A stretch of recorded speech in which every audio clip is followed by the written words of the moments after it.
Hi అండి, నమస్తే అండి. నేను మీ దుర్గని. ఈరోజు మరికొన్ని సరికొత్త టిప్స్తో మీ ముందుకు వచ్చానండి. ఈ టిప్స్ అన్నీ మీ అందరికీ చాలా బాగా ఉపయోగపడతాయి. ఎక్కడ మిస్ కాకుండా చూడండి.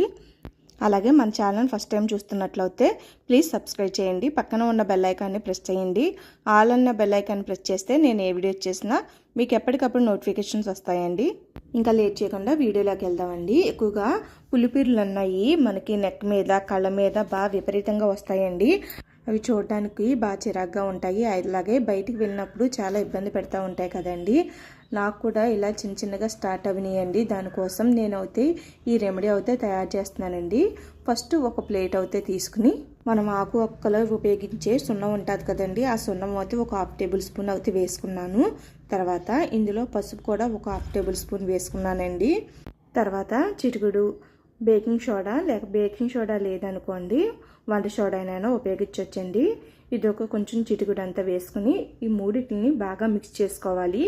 ఇది పొడి పొడిగా ఉంటుంది కదండి, దీంట్లో కొంచెం వాటర్ మిక్స్ చేసుకుంటా కొంచెం థిక్గా వచ్చే వరకు బాగా మిక్స్ చేసుకోవాలి.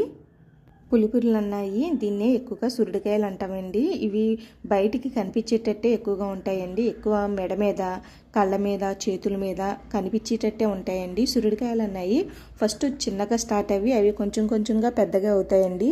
మనం చిన్నగా ఉన్నప్పుడే ఈ రెమెడీ చేసుకుని రోజుకి 3 సార్లు అప్లై చేసుకున్నాం అనుకోండి, వారం రోజుల్లో మంచి రిజల్ట్ అయితే మీకు కనపడుతుందండి.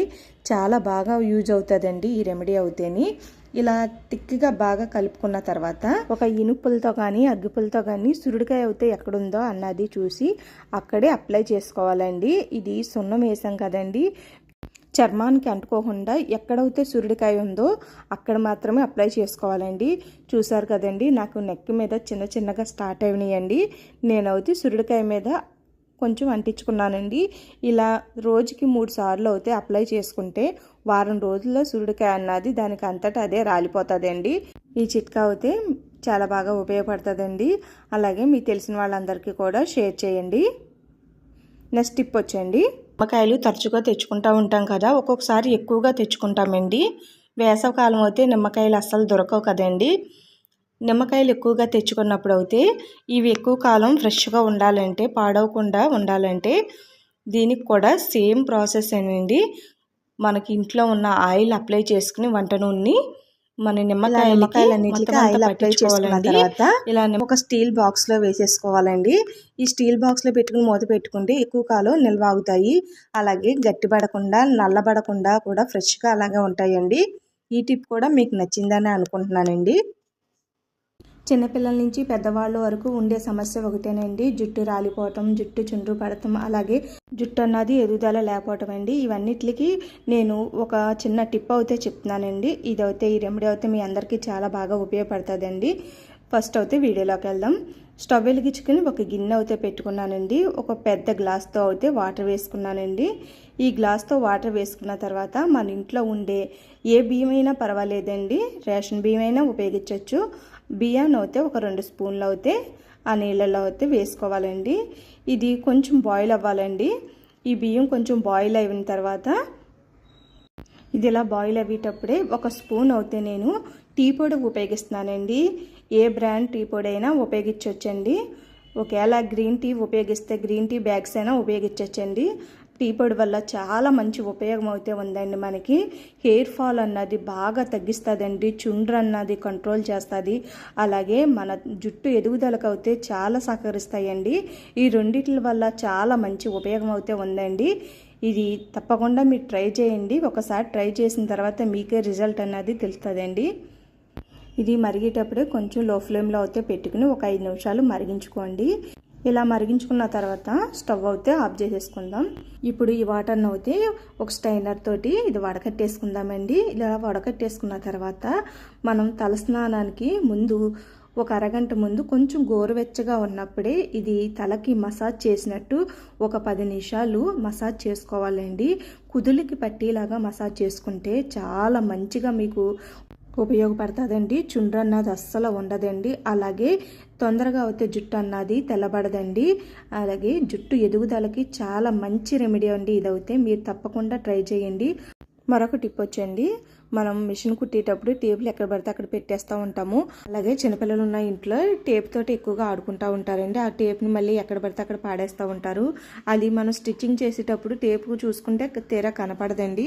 నాకు ఇలా 2-3 సార్లు జరిగిందండి. ఇలాగా టేప్ అయితే ఇలా ఫోల్డింగ్ అవుతే చేసేసుకునండి.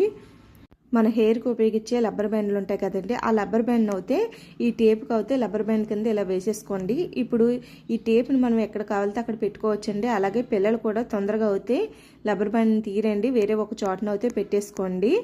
ఈ టిప్ కూడా మీకు ఉపయోగపడుతుందని అనుకుంటున్నానండి. నెక్స్ట్ టిప్ వచ్చండి, పిల్లలు రాసుకునే నోట్బుక్స్, టెక్స్ట్ బుక్స్ అవి ఉంటాయి కదండి. ఎక్కువగా నోట్బుక్స్ మీద, టెక్స్ట్ బుక్స్ మీద పేర్లు అవి రాసుకుంటూ ఉంటారు కదండి. ఆ పేర్లు రాసుకున్న తర్వాత మనం రాసుకున్న నేమ్ అన్నది ఒక్కొక్కసారి తప్పుగా రాస్తాం కదండి. అలా తప్పుగా రాసినప్పుడు ఆ అట్ట మీద మనం పేరు అయితే చెరగదు కదండి. ఇలాగ ఇప్పుడు నేనైతే ABCD అని రాశానండి. అది ఇలా రఫ్ చేసుకునేటప్పుడు చేతి కూడా ఇంక్ అన్నది అంటుకుపోయింది కదండి. ఇది చెరిగిపోవాలంటే ఒక చిన్న టిప్ అయితే మీకు చెప్తున్నానండి. పిల్లలందరికీ కూడా, పెద్దవాళ్ళకి కూడా చాలా మంచిగా ఉపయోగపడుతుందండి. మనం ఇంట్లో ఉపయోగించే బాడీ స్ప్రే ఉంటుంది కదండి, ఆ బాడీ స్ప్రేని అయితే ఇలాగ మనం రాసుకున్న నేమ్ మీద అయితే ఇలా స్ప్రే చేయండి. అంతేనండి. స్ప్రే చేయగానే చూసారండి ఇంకు మరకలు అన్నాయి చాలా ఈజీగా రిమూవ్ అయిపోయినాయి. నేనైతే ఒక కాగితంతో అయితే తుడిచేసుకున్నాను. ఎక్కడా కూడా ఇంకు మచ్చ అన్నది లేకుండా నేను నొక్కి పెట్టి రాసాను చూసారండి. ABCD అన్నది మాత్రమే కనపడుతుందండి. ఇంకు మరక అన్నది అసలు ఎక్కడా కూడా కనపడలేదండి. ఎప్పుడైనా మీరు తప్పుగా నేమ్ అన్నది రాస్తే మటుకి ఇలా స్ప్రే బాటిల్ని ఉపయోగించుకొని చక్కగా రిమూవ్ చేసేసుకోండి. ఈ టిప్ కూడా మీ అందరికీ బాగా ఉపయోగపడుతుందని అనుకుంటున్నాను. మరొక టిప్ వచ్చండి, మన ఇంట్లో సెల్ ఫోన్లు అవి ఉపయోగిస్తాం కదండి. ఆ సెల్ ఫోన్ మీద ఒక్కోసారి జిగురు కింద, మరకల కింద అవి పడతా ఉంటాయండి. మీకు అయితే ఒక విషయం చెప్పాలండి, మా ఇంట్లో ఉన్నది ఒకటే ఫోన్ అండి. ఈ ఫోన్ లోంచి వీడియోస్ అయ్యి అప్లోడ్ చేస్తూ ఉంటాను. అలాగే మా అబ్బాయికి హాలిడేస్ వచ్చినప్పుడల్లా ఈ ఫోన్ తోటి గేమ్స్ అయ్యి ఆడుకుంటా ఉంటాడండి. అలాగే ఆడుకున్న తర్వాత స్ప్రే తోటి దీన్ని చక్కగా తుడిచేసి మళ్ళీ ఏమెరగినట్టు అక్కడ పెట్టేస్తాడండి. అప్పుడు చాలా నీట్గా అనిపించేది నాకు. అది చాలా బాగా నచ్చిందండి ఆ చిట్కా అయితేని. వీడియోలో చూస్తున్నారు కదండి, ఫోన్ మీద ఎన్ని మచ్చల కింద కనపడుతున్నాయండి. ఈ మచ్చలన్నీ తొలగిపోయి కొత్త ఫోన్ లాగా ఉండాలంటే ఈ చిన్న చిట్కా అయితే మీరు ఉపయోగించండి. చాలా బాగా ఉపయోగపడుతుందండి. ఇదైతే ఎప్పుడు కూడా మా అబ్బాయి ఇలాగే ఉపయోగిస్తూ ఉంటాడు. ఫోన్ ఉంది కదండి, ఆ ఫోన్ మీద అయితే మన ఇంట్లో ఉపయోగించే స్ప్రే బాటిల్ని, అదే బాడీ స్ప్రేనండి, కొంచెం ఇలాగ స్ప్రే చేసుకోవాలండి. ఇలా స్ప్రే చేసుకున్న తర్వాత ఒక కాగితంతో కానీ, ఒక టిష్యూ పేపర్తో కానీ ఇలా గట్టిగా నొక్కినట్టు ఇలా గట్టిగా నొక్కుని తుడుచుకుంటే చాలా చక్కగా నీట్గా మనకి కొత్త దాల్లాగా మెరిసిపోతుందండి. అలాగే బ్యాక్ సైడ్ కూడా నేను స్ప్రే చేసుకుంటున్నానండి. చూసారు కదండి, బ్యాక్ సైడ్ కూడా ఇలా మచ్చల కింద ఉన్నాయి కదండి, దీని మీద కూడా నేను స్ప్రే చేసుకుంటున్నాను. ఇలా స్ప్రే చేసుకున్న తర్వాత మళ్ళీ కాగితంతో నీట్గా గట్టిగా నొక్కి పెట్టినట్టు తుడుచుకోవాలండి. ఇలా తుడుచుకోవటం వల్ల మచ్చలు, మరకలు ఏమన్నా ఉన్నా సరే పోతాయండి. కొత్త ఫోన్ లాగా మెరుస్తూ ఉంటుందండి. ఈ చిట్కా అయితే మీకు బాగా ఉపయోగపడుతుందని అనుకుంటున్నానండి. ఇప్పుడు ఎప్పటిలాగా ఫోన్ని చక్కగా యూజ్ చేసుకోవచ్చండి. వీడియోస్ కూడా చాలా క్లీన్గా వస్తాయండి, నీట్గా వస్తాయి. అలాగే ఈ టిప్ అయితే మీకు నచ్చిందని అనుకుంటున్నానండి. ఈ టిప్స్ అన్నిటిలో ఏ టిప్ అయితే మీకు బాగా నచ్చిందా అన్నది నా కామెంట్స్ రూపంలో తెలియజేయండి. అలాగే లైక్ చేయండి, మీ ఫ్రెండ్స్ అండ్ ఫ్యామిలీ మెంబర్స్ అందరికీ షేర్ చేయండి. సబ్స్క్రైబ్ చేయడం మట్టుకి మర్చిపోకండి. బాయ్ అండి.